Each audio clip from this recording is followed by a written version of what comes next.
¿Qué tal? Buenas tardes. Pues el día de hoy les quiero compartir una pequeña conversación que tuve con algunos amigos. No sé si llamarles amigos porque no tenemos ese tipo de relación todavía. Digamos conocidos, no católicos, que son, pues tienen cierto prestigio en redes sociales debido a que exponen continuamente sobre temas que se vinculan a los diferentes credos que ellos sostienen. En general son credos eh, cristianos, pero no católicos. Y lo quiero englobar así como credos cristianos, pues para no entrar en controversias si son evangélicos, si son protestantes históricos, si son de cualquier otra denominación, porque la verdad desconozco las diferencias entre cada uno de ellos, ¿no? Entonces, en general, en bloque, vamos a decir nada más que son cristianos no católicos. En esta ocasión, o este diálogo se da en un contexto de este nuevo documento que salió acerca de no llamarle corredentora a María Santísima. Y bueno, específicamente yo entré a esa intervención, fue una intervención que duró aproximadamente 5 horas, entonces yo entré nada más en un espacio muy breve a hacer algunas acotaciones respecto a la forma que tengo yo de entender lo que viene siendo el magisterio ordinario y el subsecuente obsequio religioso. En el diálogo pues fue un poco accidentado. Cabe destacar que trato en lo personal de no imponer mis ideas, sino nada más de presentarlas. Entonces, pues a muchos no les gustará. A mí personalmente creo que es un enfoque que permite bajar las defensas de todos y escuchar lo que la otra persona tiene que decir. Entonces, pues bueno, espero que les guste, que lo escuchen y luego me puedan dar sus opiniones.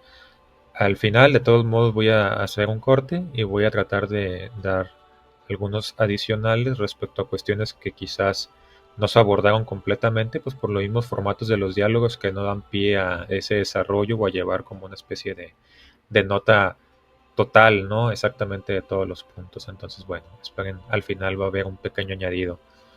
Dicho sea de paso, este video fue grabado en el canal de uno de los expositores y yo creo que todos en la exposición se ven bien, entonces espero que no dé pie a alguna denuncia o algo así. Que yo personalmente pues no sé mucho de YouTube, ¿no? Ni a estas alturas no voy a aprender, entonces pues bueno, nada más dejo la acotación por cualquier cosa. Dale, Gracias. dale, mi querido Gabo. Vamos entonces a escuchar a Víctor. Y quise poner a Víctor ahora primero porque ya él tiene rato acá y no ha hablado nada. Entonces Víctor, luego entonces Clemente y luego entonces Pache. Víctor, te escucho. Gracias. Pues primero que nada, un saludo a todos y gracias por la oportunidad. Ujú. En segundo lugar, pues nada más quiero hacer una breve observación como para tratar de ampliar un poco la perspectiva general. La Ujú. observación es la siguiente, ¿no? Hay un manual muy prestigioso que tú lo debes de conocer, que es el Manual de Teología Dogmática de Ludwig Ott. Ujú. Básicamente, el manual pues tiene imprimatur, tiene nihil obstat, o sea, es una fuente válida, ¿no? Como para profundizar en lo que viene siendo el conocimiento de la doctrina. Y a mí personalmente, como católico, me gustaría que los protestantes, si nos van a cuestionar doctrinas, si leyeran los manuales católicos, para que las críticas fueran quirúrgicas, por llamarle de alguna forma, ¿no? En este manual me permito leer el siguiente texto, no pude agregarte al celular, discúlpame, soy un poco Boomer ahí. imprudente. Entonces voy a leer nada más un texto así muy breve, ¿no? El texto de este manual en la página 20, en la versión PDF, dice lo siguiente, subrayo, cito, excepcionalmente puede cesar la obligación de prestar el ascenso interno cuando un apreciador competente, después de examinar reiteruda y concienzudamente todas las razones, llega a la convicción de que la declaración radica en un error. Y ya por ahí cita algunas cuestiones del Dessinger. A lo que voy con esto es que lo que el manual nos está diciendo respecto al magisterio ordinario es que hay ocasiones en las que puede aplicarse esa excepción. E históricamente tenemos tenemos casos en la historia donde justamente esto se ha aplicado. Y por citar algunos casos, ¿no? Que llegué a reflexionar hace algunos años, voy a referir brevemente dos. El primero sería la autoridad mosaica del, del Pentateuco. Se puede decir que la Iglesia Católica magisterialmente, por medio de la Comisión Bíblica, sostenía que la autoridad del Pentateuco era exclusivamente de Moisés. Naturalmente vino toda la crítica bíblica y todo lo demás, y evidentemente cambió de opinión y publicó una nota disculpándose, lo cual pues le generó cierta suerte de desprestigio, perdón.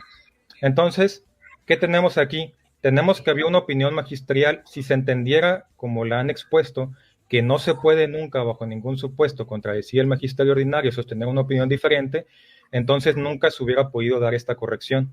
Sin embargo, se dio. Otro caso, igual si quieres termino. Otro caso lo tenemos también con el Concilio Ecuménico de Trento, y aquí es algo importante puntualizar, porque aún los concilios ecuménicos, si bien tienen contenido infalible, hay contenido que no es infalible, ¿no? Y en el cual pueden afirmar cosas que después pueden estar sujetas a cambio, como puede ser el caso donde se afirmó que el primer decreto son 14 epístolas de Pablo, igual vino a la crítica textual, y después de examinar la cuestión, pues terminó por hacerse este cambio. Entonces, a lo que voy, la idea general que quiero poner sobre la mesa es que si hay ocasiones donde puede haber alguien que tenga la competencia para juzgar que alguna declaración está en el error. Lo que la Iglesia nos pide, sí, claro, es de entrada, pues presuponer bien. De hecho, el catecismo mismo lo dice en algún numeral: para evitar el juicio temerario hay que tratar de interpretar benignamente al prójimo, sea el prójimo cualquiera, o sea, incluido cualquiera de ustedes o cualquiera, pero no significa que hay que subordinarse al nivel de que fuera un dogma de fe. Y en el manual lo dice claro, o sea, hay ocasiones donde se puede dar esa suspensión del asentimiento. Ahora, si no están de acuerdo con estas cuestiones, pues tendrían de algún modo que presentar yo te voy a presentar una argumentación respecto a eso. Desde un manual. Aquí no se está discutiendo si se puede dirimir o no se puede dirimir respecto a estos temas. Aquí lo que se está discutiendo es quién en la jerarquía de poder y autoridad puede hacerlo. Y efectivamente tú no eres parte de ello.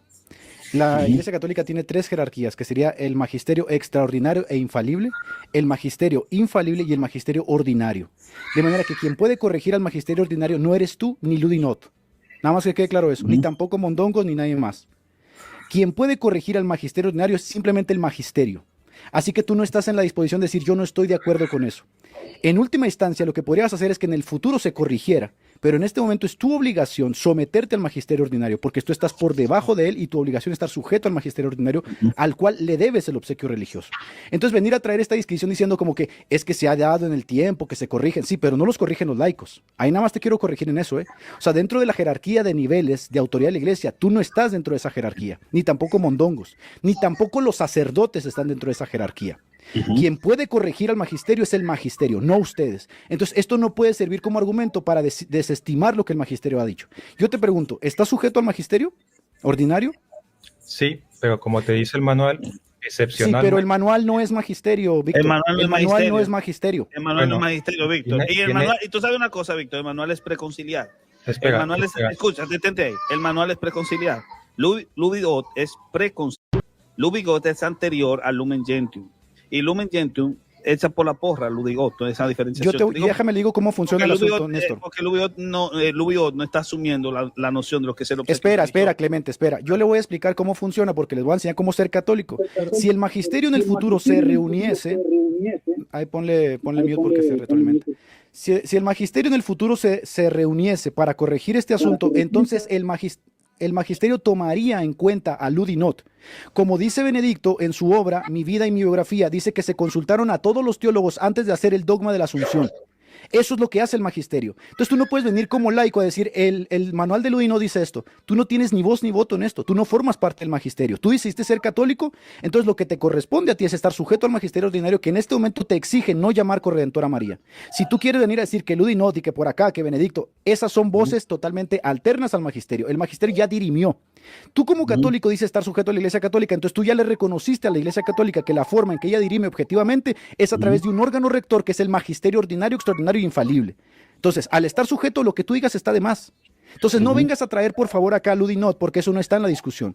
En la discusión está, tú eres un laico, ¿te vas a someter? Sí, punto, se acabó. Si en el futuro el magisterio decide corregir eso, bueno, ahí nosotros hablamos en el futuro de eso. En este momento no hay ninguna corrección. Para que vengas tú a citar a Ludinot y luego venga Plasencia a decir que él no puede estar sujeto al magisterio y luego venga Mondongos que diga que hay excepciones, ustedes son laicos. A ver, ¿cuándo van a entender eso? Ustedes son laicos. Ustedes tienen una sola responsabilidad como laicos católicos romanos, estar sujetos a las disposiciones magisteriales, Así punto. es. Si quieren ser protestantes, sean protestantes. O si van a ser malos católicos, sean malos católicos, pero no quieran venir a jugarle el dedo en la boca a la gente, por favor. Es lo que yo Ok. puedo decir. Sí, Néstor, bueno, me toca, espera, Néstor, me espera, toca. yo estoy en ese- Detente. yo estaba exponiendo, él pidió la palabra, yo pues concedí, entonces Sí, me toca dale. como la Es reflexión. que él no ha terminado la idea, pero sí es bueno que tú indiques algo, Víctor. Sí, Od no es magisterio. Y tú bueno, lo sabes bien. espérame. Se mencionó, no es los magisterios son ordinario, extraordinario e infalible. Igual ahí quizás haya una confusión de términos. Los términos son magisterio ordinario, magisterio extraordinario y magisterio ordinario universal. No, entonces nada más como para hacer esa aclaración. Ahora, No, es no, te cierto- corrijo, no. Es magisterio extraordinario e infalible cuando son los dogmas definidos ex cátedra o por concilios ecuménicos. Es magisterio ordinario universal infalible cuando los obispos en comunión con el Papa enseñan de modo constante y universal una doctrina como definitiva, como el Lumen Gentium 25, y es magisterio ordinario auténtico, que es lo que está haciendo justamente el dicasterio, que es un órgano oficial del Vaticano. No hay ninguna contradicción aquí. no hiciste esas precisiones en la primera apertura que hiciste. Sí, Ahora- pero no te bases en esos No, elementos. solo Enfócate en estoy el punto. haciendo acotaciones. Dale, Ahora, dale. volviendo al Dale, quid, Ujú. mencioné que el manual de OT tiene imprimatur y nihil obstat, ¿no? Que O sea, tenga imprimatur no importa, te digo por qué, No porque importa. Fem Perkins tiene imprimatur y ella niega la resurrección corporal de Cristo y es una teóloga católica romana que instruye a sacerdotes allí en Estados Unidos. Así que tenga imprimatur no tiene nada que ver. No es magisterio. Y tú lo sabes Bueno, muy bien. Que El imprimatur magisterio- lo único que hace es Od- avalar el avalar la enseñanza como parte justamente en línea de la Iglesia Católica. No quiere decir que sea magisterial. Nada más ahí te Ok. lo dejo al quite. para Bueno. que sepa, tu Víctor, Se justamente está cerrándole para- ahí en cuanto a ser buen católico. para que continúes, para que hagas bien tu trabajo, solamente respóndeme esta pregunta. Od pero es magisterio. no puedo exponer. Sí, pero para que continúes. Od Es que no es te van a magisterio. dejar, no te dejan, no te dejan. Od, no es eso. Od es magisterio, ¿sí o no? No, es un manual. Gracias. Es un manual que especifica lo que entiende la fe católica. Y en ese manual, OT lo que hace es citar el Denzinger. Y el Denzinger sí es algo magisterial. Y a OT pues nunca se le ha hecho como una declaración de que enseña algún error o algo así. Eso es un manual valioso. Si no les Entonces, gusta el manual de cuando tú quieras saber qué enseña la Iglesia, Pero Edgar, Tú. cállate.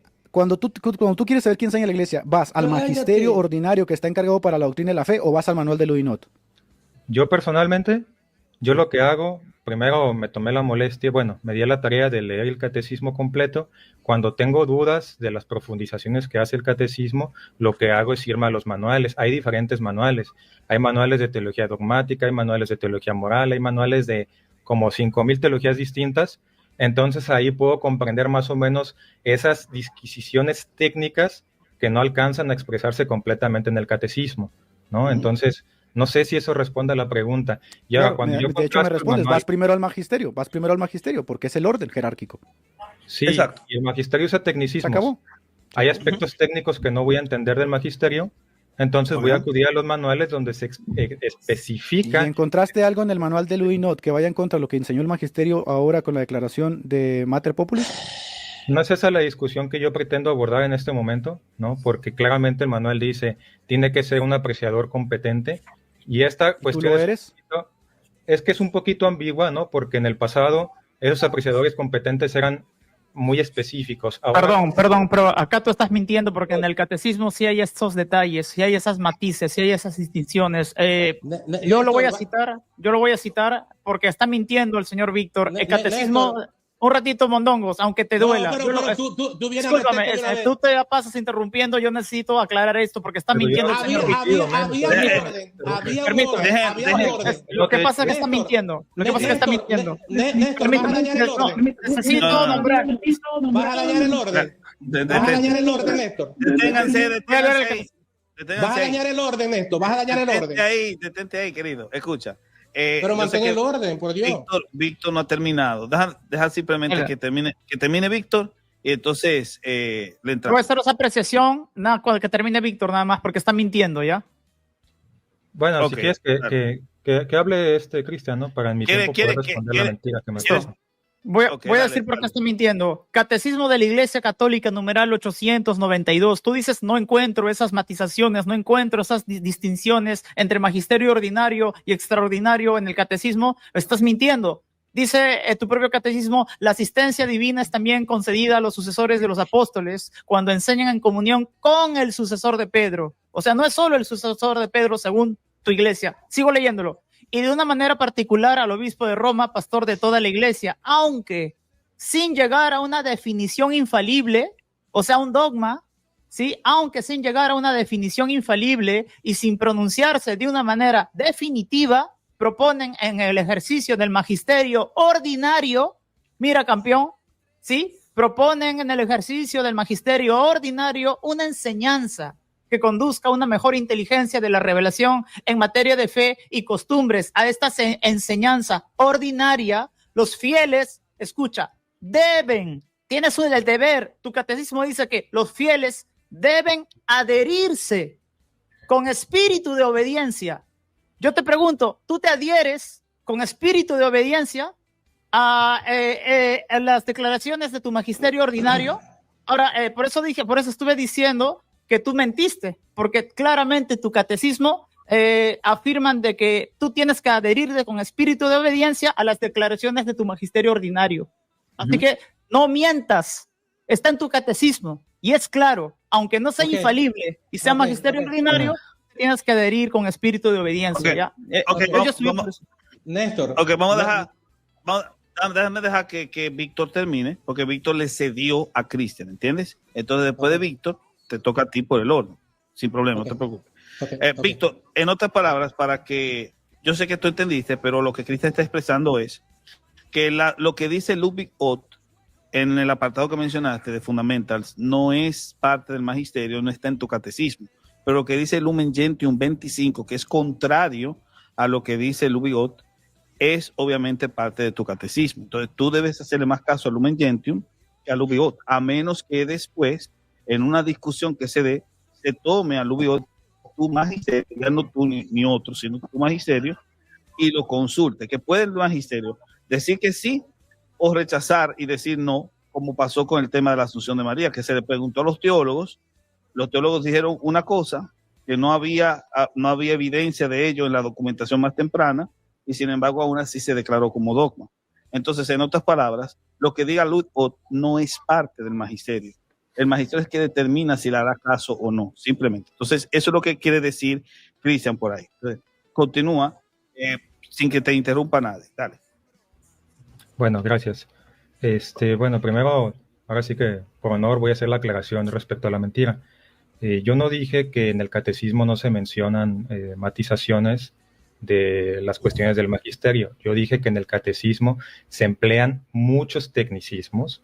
Desde luego es así, porque se parte de tecnicismos de carácter filosófico como naturaleza, se parte de tecnicismos de carácter teológico, litúrgico. Por ejemplo, si yo no sé qué es la anémnesis, voy a tener que revisar en algún manual qué significa esa palabra, ¿no? O sea, hay tecnicismos, esto es inevitable. Ahora, cuando yo tengo dudas respecto a las enseñanzas que pueda haber en el catecismo, porque no las entienda, porque no soy un apreciador competente, pues bueno, me puedo ir a los manuales para tratar de entender un poquito más, toda vez que están más explicados o están desarrollados justamente pues para que los entendamos de manera correcta.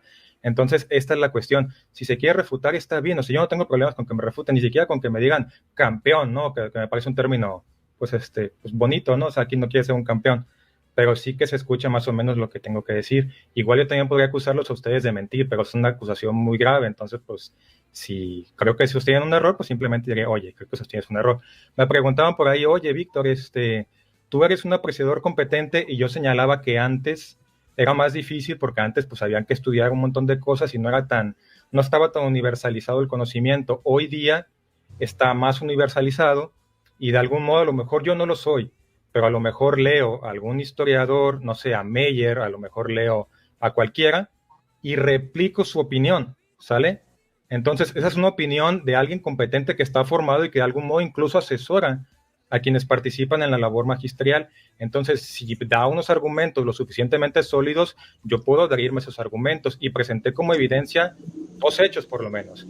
El hecho histórico del cambio que tuvo en este caso la comisión respecto a la autoridad mosaica, y las epístolas que menciona el Concilio de Trento.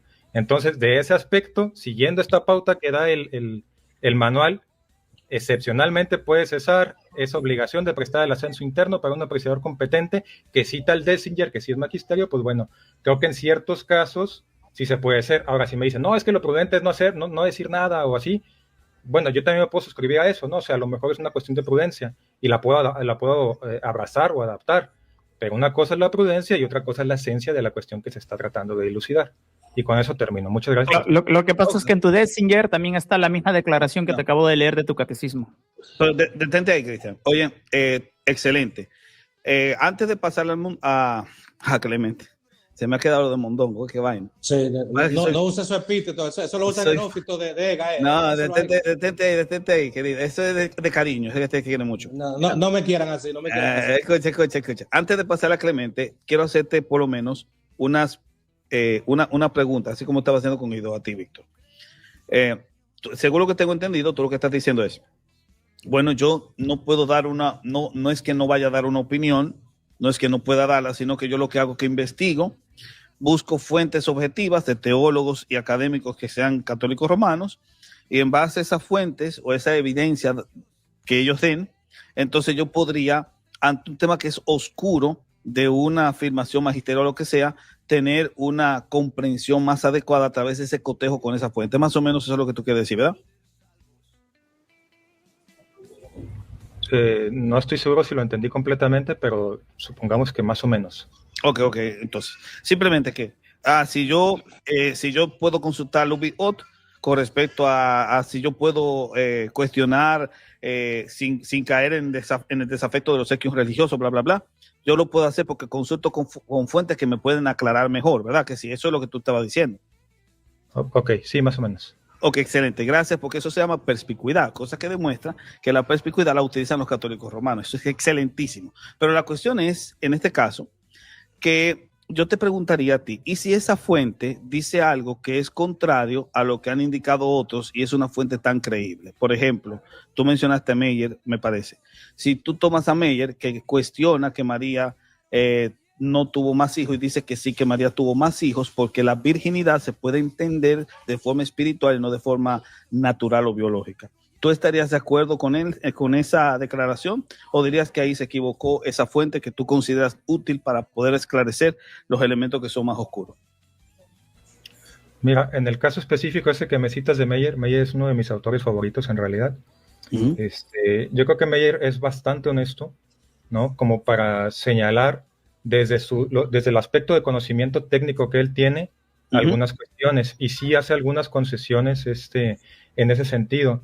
Pero Meyer no ha sido condenado magisterialmente. ¿Por qué? No, totalmente. Porque desde mi perspectiva, a lo que yo entiendo de lo que leo, volvemos a que es un especialista y usa muchos tecnicismos,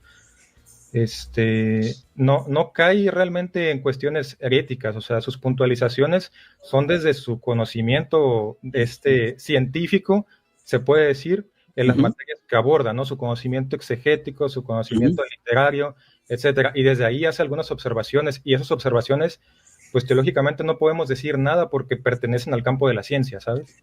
Ok, yo entiendo lo que él quiere decir. Lo que está diciendo el hermano es lo siguiente, o sea, técnicamente los dogmas se pueden corregir a través de una evaluación,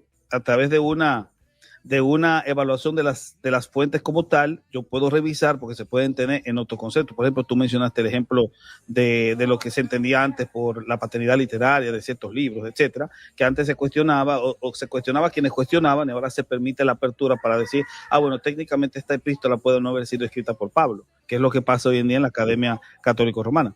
Ahora, técnicamente, dentro de ese aspecto, mi pregunta seguiría siendo la misma. O sea, ¿hasta qué punto tú puedes decir que son fuentes confiables las que estoy citando para poder entender lo que una declaración me dice? 1, 2, ¿esas fuentes son magisterio? No, no lo son. Entonces, si no son magisterio y yo tengo una declaración magisterial ordinaria diciéndome que yo no puedo llamar a María corredentora, entonces como que está de más tener que hacer ese ejercicio.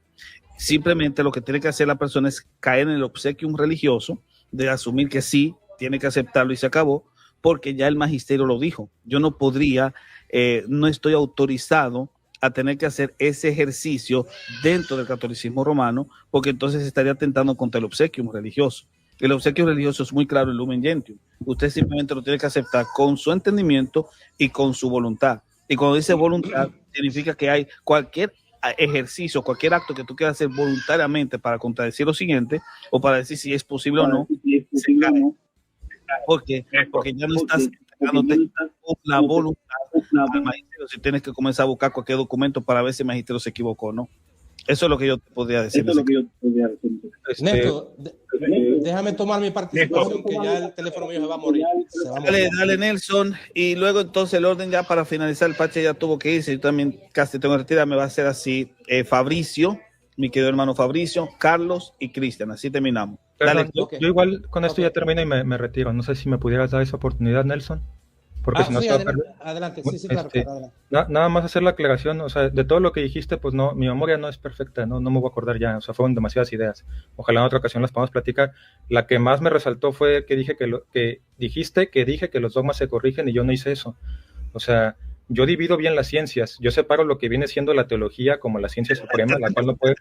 Víctor, escúchame, yo no estaba diciendo que tú dijiste que los dogmas se corrigen. Yo lo que estoy diciendo es que dentro del ámbito magisterial se asume la noción de que los dogmas se pueden corregir, y eso lo dice, escuchen, eso lo dice la Constitución Eclesiástica Magister Ecclesia del 73-74. Dice que los dogmas, por su formulación, cuando dicen corregir, es la forma como se formularon. No es que van a cambiar el dogma. Es que la formulación... La explicación, ¿qué estás refiriendo? ¿Cómo se desarrolla? Exacto, la explicación puede tener problemas. Por el contexto histórico, porque el término no era correcto en el momento, cambió. La Iglesia Católica Romana reconoce que los dogmas pueden ser redefinidos, a eso me refiero. Y cuando digo redefinición, te puse el ejemplo de que virginidad perpetua de María, la virginidad se puede entender en un sentido espiritual, en un sentido moral, como decía Meyer, no en un sentido de si tuvo hijos o no. Meyer creía que María tuvo más hijos, pero que la virginidad perpetua no se anulaba por eso, porque María podía tener más hijos y aún así ser virgen, porque la virginidad se entiende moralmente. A eso se le llama reformulación. No cambia el dogma, sino que se reformula, porque no se anula el dogma. Néstor, ya, deja que concluya ya para yo aportar, que me voy ahí. Sí, bueno, igual ya para terminar, yo nada más quiero comentar que no, o sea, dividimos bien el nivel de la ciencia, ¿no? Arriba tenemos la teología como la ciencia suprema. Entonces, todo lo que teológicamente se diga es verdadero, porque tenemos a Dios por autor de esa verdad y no puede fallar, ¿no? Abajo tenemos lo que viene siendo la filosofía y abajo de la filosofía tenemos lo que vienen siendo las ciencias. Yo entiendo que los dichos de Meyer operan dentro de este campo, del campo científico, por lo tanto nunca se pueden brincar y hacer un cambio respecto a algo teológico. Si lo hubiera hecho, ya estaría condenado totalmente, o sea, ya lo hubieran excomulgado. Entonces, él es suficientemente competente como para hacer esas distinciones y no caer en ello. No creo que toda la gente que acceda a su material tenga esa competencia para hacer ese nivel de distinciones. Y ya con eso... Justamente, ya, si quieres decirte, Víctor, también no hay problema. Justamente, Víctor, a eso me refiero. Por eso es que la pregunta sería, ¿hasta qué punto es confiable? Porque entonces vas a tener momentos en que no es tan competente que digamos. Pero eso era todo. Ok, Nelson, vamos contigo. Voy allá. Bien, lo que estaba haciendo referencia el hermano aquí está... Pues bueno, ya terminó el video. Por ahí hubo algunas ideas adicionales que de pronto no se pudieron comentar del todo, y pues nada más quise añadir una pequeña reflexión respecto a ello. Por ahí el señor Gabo dijo que yo era un buen católico y de corazón se lo agradezco. En nuestra cosmovisión, pues básicamente adoptamos lo que dice la escritura del mismo Señor, ¿no?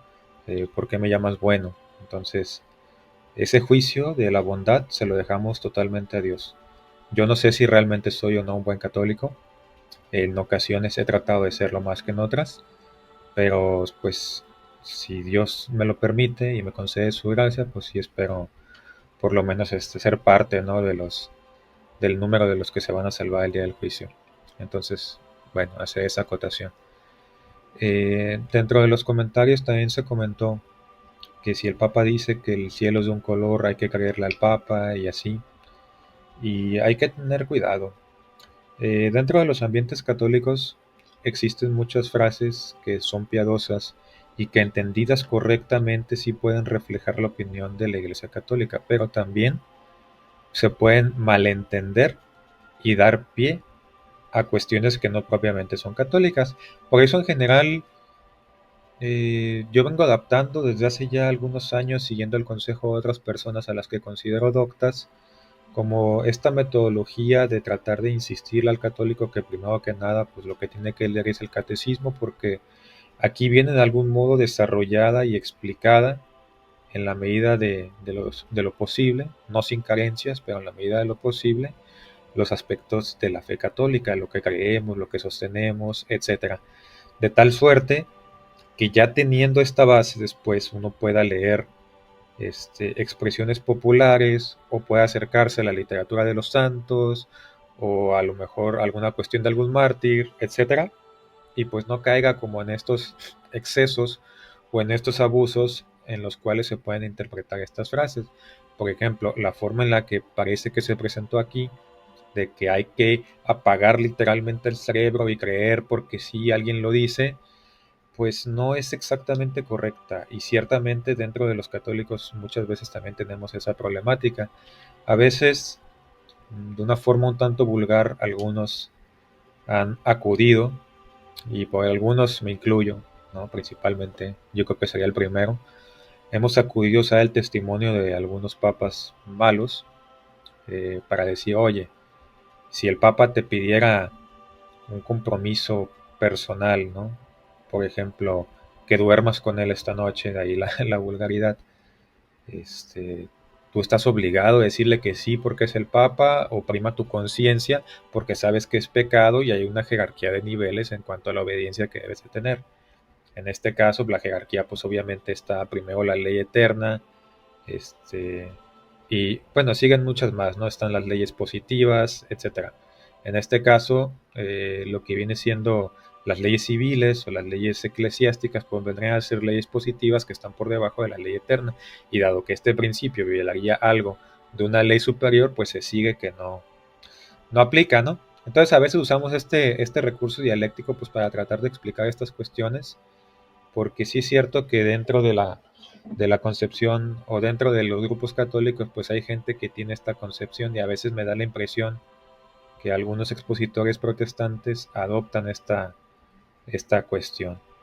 En términos técnicos, pero también un tanto peyorativos, para este tipo de actitud de tratar de sostener que todo lo que diga el Papa es algo que el católico tiene que asentir sí o sí, se usaba la expresión hace algunos años de neocon, que es una forma corta de decir nuevo conservador, que básicamente, no sé si han leído el libro del emperador va desnudo, pero es una referencia a ello, ¿no? O sea, a someterse a la autoridad solamente porque es la autoridad, no importa el sentido o la sentencia que la autoridad tenga detrás de sus declaraciones. Si el emperador va desnudo pero dice que lleva ropa, tú debes decir que lleva ropa. Es una actitud que puede pasar, perdón, y pasa porque se tiene por criterio de verdad absolutamente todo lo que diga el Papa. Luego vienen opiniones del Papa, como por ejemplo cuando Francisco decía, oigan, esperen, no me defiendan tanto, yo también me equivoco, y pues ahí se cae en un principio de no contradicción, porque si se equivoca y dice que se equivocó al decir que se equivoca, o no se equivocó al decir que se equivoca, y por tanto se equivocó, ¿no? Entonces es una cuestión un poquito cómica. A lo que voy con esto es que esta acusación sí pasa, o sea, sí hay católicos que la sostienen. Desde mi perspectiva están equivocados, porque una cosa es el magisterio en su carácter infalible y otra cosa es su magisterio en su carácter no infalible. Dentro del magisterio infalible vendría a ser el ex cátedra y el magisterio ordinario universal, y dentro del no infalible vendría a ser simplemente el magisterio ordinario, ¿no? Normal, por decirlo de alguna forma, o auténtico. Entonces, bueno, nada más esa acotación. Número dos, por ahí también en el diálogo que estábamos teniendo, se me increpó de manera regular con algunas cuestiones, ¿no? Me decían, oye, es que OT es pre-Concilio Vaticano II. Y ahí es una cuestión importante de dilucidar, porque si es pre-Concilio Vaticano II, que en cierta medida lo es, aunque cabe destacar que el manual que yo cité es una edición posterior al Concilio Vaticano II, pues bueno, aún concediéndolo que el autor sea pre-Concilio Vaticano II, el manual no deja de ser un manual bastante reconocido, bastante famoso, y que en cierto modo entonces formó a muchos de los sacerdotes que participaron en el Concilio Vaticano II. Entonces aquí tenemos una forma de influencia indirecta que en este caso tuvo este teólogo directamente con los postulados que se sostuvieron dentro del Concilio Vaticano II. En segundo lugar, también mencioné que el manual tiene imprimatur y nihil obstat.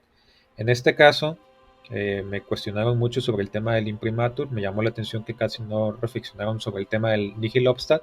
El nihil obstat es un paso previo al imprimatur y hace referencia a que se recibe como una especie de aprobación por parte de la censura eclesiástica del contenido doctrinal y moral de un escrito. Es algo previo al imprimatur.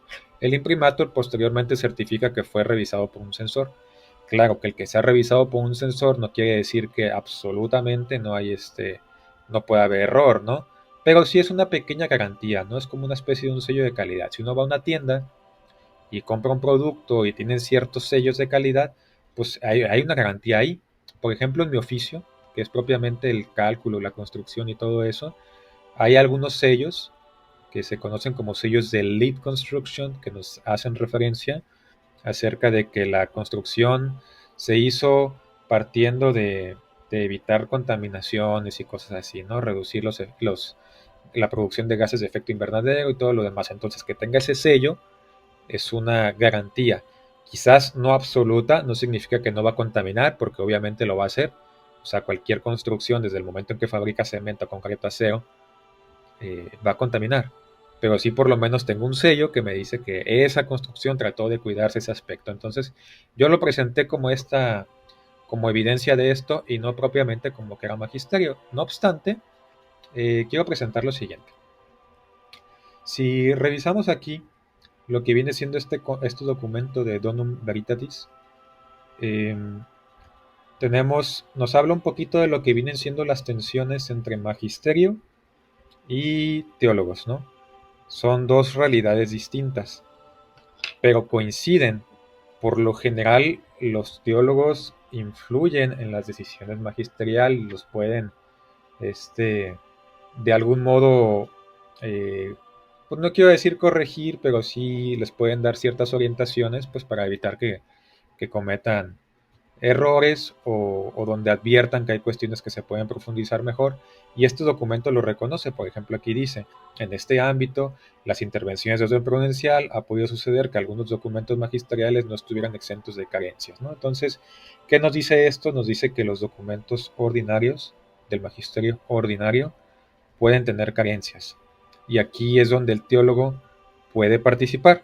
Ahora, si un teólogo participa y dentro de su participación hace la labor de enseñanza para explicitar lo que cree y entiende la Iglesia respecto a su doctrina, entonces quiero que anotemos aquí el punto 22. Se convierte entonces, en cierto sentido, en una participación de la labor del magisterio al cual está ligada por un vínculo jurídico. Entonces, aunque podamos tener tensiones entre magisterio y teólogos, resulta que cuando el teólogo hace la labor que le está encomendada de enseñar, en este caso el pueblo católico, en cierto modo tiene una participación de la labor magisterial. Entonces, formalmente, si bien, por decirle de algún modo, en esencia, el manual en sí no es magisterio, sí que está haciendo una especie de coparticipación de esa labor magisterial. Entonces no es tan fácil como decir, ay, no, es que este documento es magisterio y este no, entonces este le gana a este, ¿no? O sea, no, la mente católica no opera así, el etos católico no opera así, el fronema católico no es ese.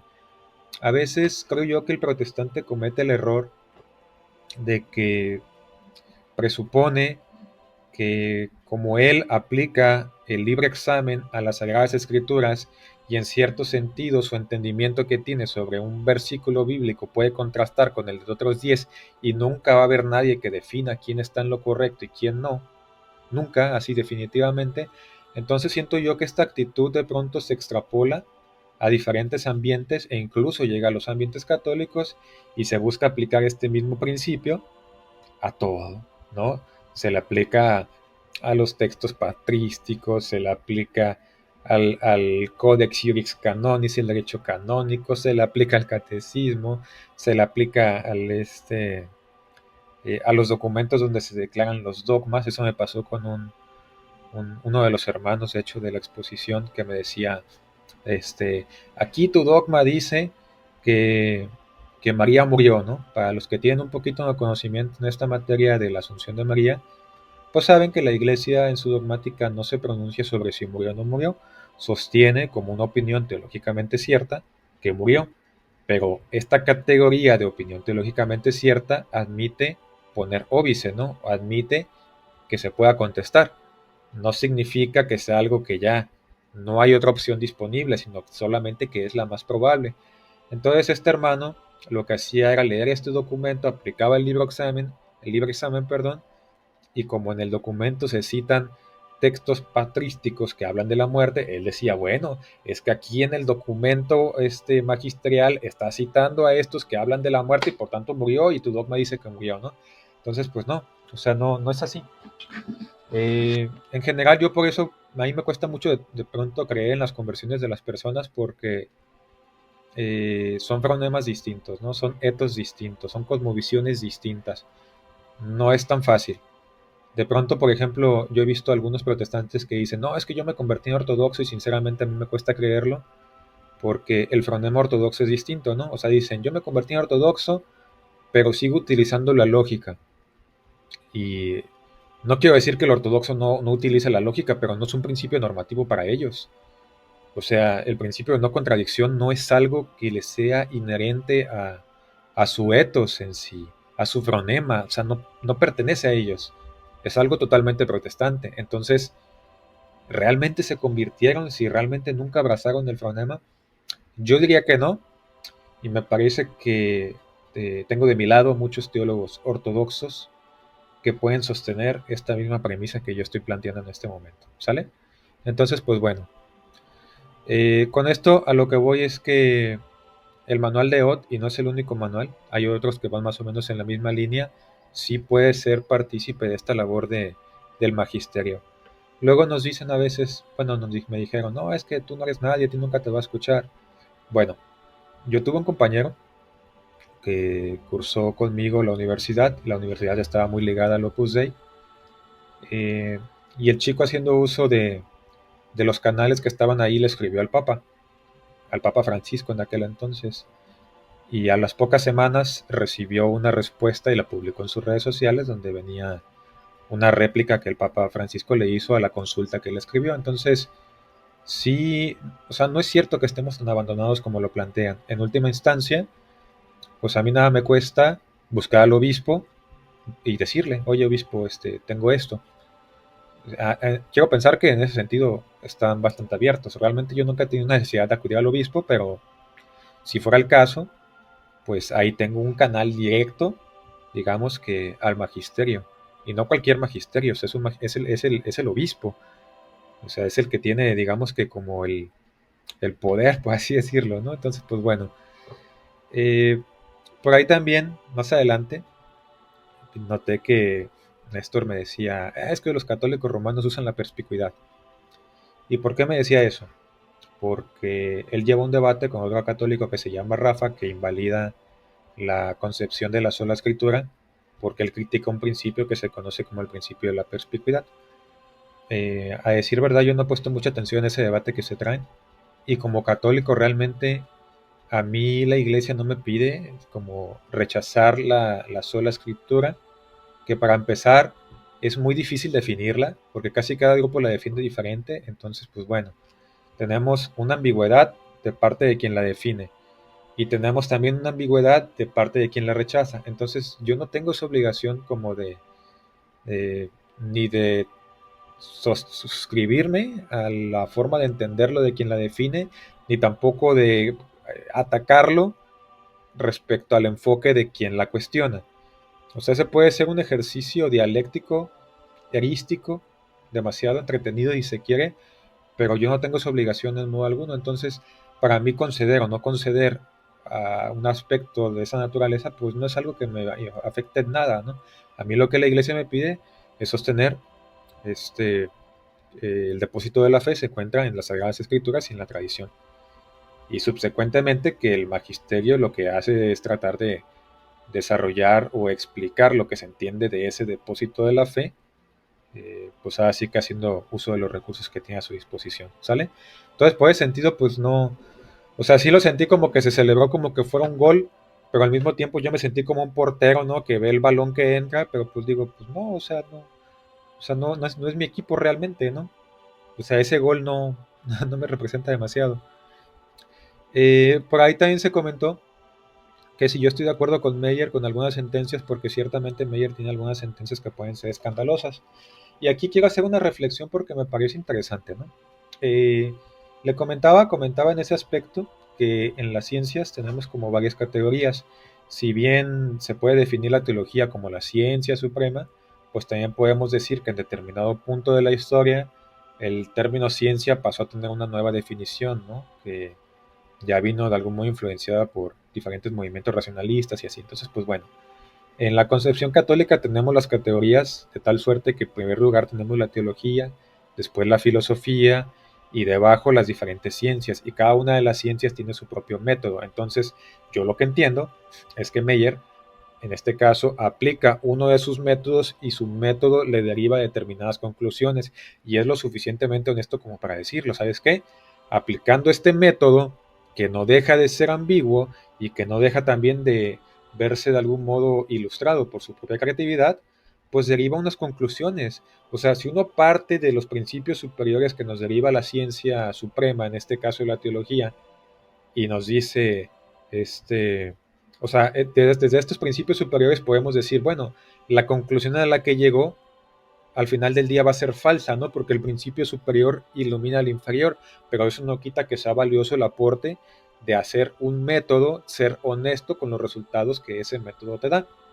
A manera de analogía, supongamos que yo soy físico teórico, y utilizo los métodos que me da la ciencia. Estos métodos pues parten de ciertas presuposiciones como que el mundo es real, que existe, que lo puedo conocer, etcétera. Y por medio de mis investigaciones llego, usando ese método, a la certeza que el mundo es una simulación, ¿no? Pues bueno, ¿significa esto que la teología es falsa? Pues no, porque no puede un principio inferior cambiar un principio de una ciencia superior, ¿sale? En todo caso, lo único que puedo decir de eso es que el principio científico me derivó una conclusión científica y nada más, no puedo decir más. Si me voy al aspecto teológico, pues sé que esa sentencia forzosamente va a ser falsa, ¿no? Porque evidentemente pues el mundo existe, es real y lo sabemos simplemente por revelación. Entonces el principio superior ilumina al inferior, pero eso no quita la validez que tenga el ejercicio de hacerlo pues de la parte de abajo. De hecho recuerdo que cuando estaban debatiendo Dante Urbina y Ramos, hubo algún aspecto que Ramos tocó y él decía que hacía una investigación y que su investigación le llevaba a unas conclusiones, y me acuerdo que yo le escribí para preguntarle, pues me dio más o menos el avión, pero se me hizo un ejercicio honesto e interesante. Al final Dante decía, no, es que no te puede dar una doble verdad, ¿no? Y es cierto, o sea, no puede dar una doble verdad, pero no se quita que sea algo creativo y que sí pueda dar determinados frutos hacer ese tipo de ejercicio. De hecho, cuando se ha cuestionado, por ejemplo, en otro tema, en el tema histórico, lo que viene siendo la historicidad de Jesús, pues académicamente, por sonarlo bonito, se divide en varias aventuras, ¿no? La third quest, del Jesús histórico, y la segunda quest, y la primera quest. Cada enfoque, alguno más crítico que el anterior, a lo mejor nos ha devuelto conclusiones falsas, pero también nos ha devuelto conclusiones interesantes o aspectos interesantes, y hoy día tenemos algunos criterios que no dejan de ser aspectos de creatividad, pero que por lo pronto es lo mejor que tenemos, que nos devuelven algunos aspectos útiles que podemos conocer respecto a la escritura, ¿no? O sea, por ejemplo, podemos aplicar el criterio de dificultad pues para saber que seguramente es histórico, porque sería improbable sostener que no se bautizó a Jesús en el Jordán, porque como había sectas bautistas, podrían usar ese hecho para decir que Juan era mayor que Jesús. Entonces, si se redactó en en los, en la escritura, pese a esa situación de desventaja, pues es una señal que seguramente es un hecho que sí pasó, ¿no? Entonces, pues bueno, o sea, solamente por mencionarlo así brevemente. En ese sentido, pues creo que eso es lo que hay que tomar en cuenta con Meyer. Desde ese mismo aspecto, desde el aspecto científico, él, por ejemplo, hace una crítica a la Delfos y dice que en el Nuevo Testamento, por ejemplo, no se puede usar como sinónimo de hermano. Esa crítica, a lo mejor a mí, yo que no soy apreciador competente, no entiendo del todo su crítica, porque si me voy al Antiguo Testamento, específicamente a la Septuaginta, sí vemos que el uso de adelfo se puede utilizar para hermano. Y Meyer dice, no, en el Nuevo Testamento no aplica porque es una traducción más o menos mecánica, ¿no? Pero pues eso a mí no me dice nada. Entonces, en ese sentido, aunque es un autor que me gusta, que sea valioso, en ese sentido, sin meternos en el dogma, porque en este caso su enfoque es completamente científico, pues bueno, yo puedo ver algo en lo que quizás no me puedo suscribir porque el argumento no es tan convincente totalmente, ¿no? También se me preguntaba hasta qué punto las fuentes son confiables. Pues así que depende, ¿no? Si yo, por ejemplo, quiero aprender de calentamiento global, pues seguramente va a ser más valioso acudir a una universidad, acudir, no sé, a algún o a un conjunto de meteorólogos, de oceanógrafos o de asociaciones científicas encargadas de estas temáticas. Por ejemplo, en México tenemos la Unión Geofísica Mexicana, donde en un apartado se abordan estas temáticas de parte de quienes se dedican a estas ciencias atmosféricas. Pues seguramente ellos tienen más autoridad dentro de esa materia que un youtuber, ¿no? Entonces, depende, o sea, si voy a ver crítica textual, pues quizás puedo apelar a autores como Brown, como Fitzmayer, como Meyer. Si voy a tocar el tema histórico, pues seguramente Meyer, ¿no? Que su libro es uno de los más famosos. Y en ese sentido, no solamente a los católicos, por ejemplo, yo me puedo apoyar en algunas reflexiones que haya hecho Antonio Piñero, partiendo de la base que es un filólogo reconocido y respetado dentro del medio ambiente. Entonces, pues bueno, del medio ambiente, ¿verdad? Bueno, del medio, perdón. Entonces, pues bueno, ahora sí que aquí depende de cada caso. En este sentido, pues bueno, tal cual, ¿no? En concreto, pienso que el contraste era porque, bueno, es que es un manual y acá tengo un documento magisterial, pues sí, pero como ya mostré, yo tengo otro documento magisterial que también lo liga con el manual y que el manual se eleve, por lo menos en este caso, a la categoría de magisterio. Y bueno, para no entrar en controversia de choque de magisterios, que sería ya como muy buscarlo a la protestante, porque lo católico es buscar una continuidad, tratando de armonizar, me puedo ir a otros manuales, ¿no? Me puedo ir a otros teólogos, manuales de igual reconocimiento, y la sentencia va a ser más o menos la misma. Entonces eso me dice que seguramente esa proposición es la más adecuada. Ahora, si de plano tuviera muchas dudas, pues finalmente le escribo una carta al Papa, le escribo una carta al obispo, y me aclaran la cuestión. Y tan. ¿Sale? Entonces, pues bueno, quería hacer estas observaciones, me excedí un poco de tiempo, gracias por escucharme y cualquier cosa ahí estamos al pendiente. Un saludo.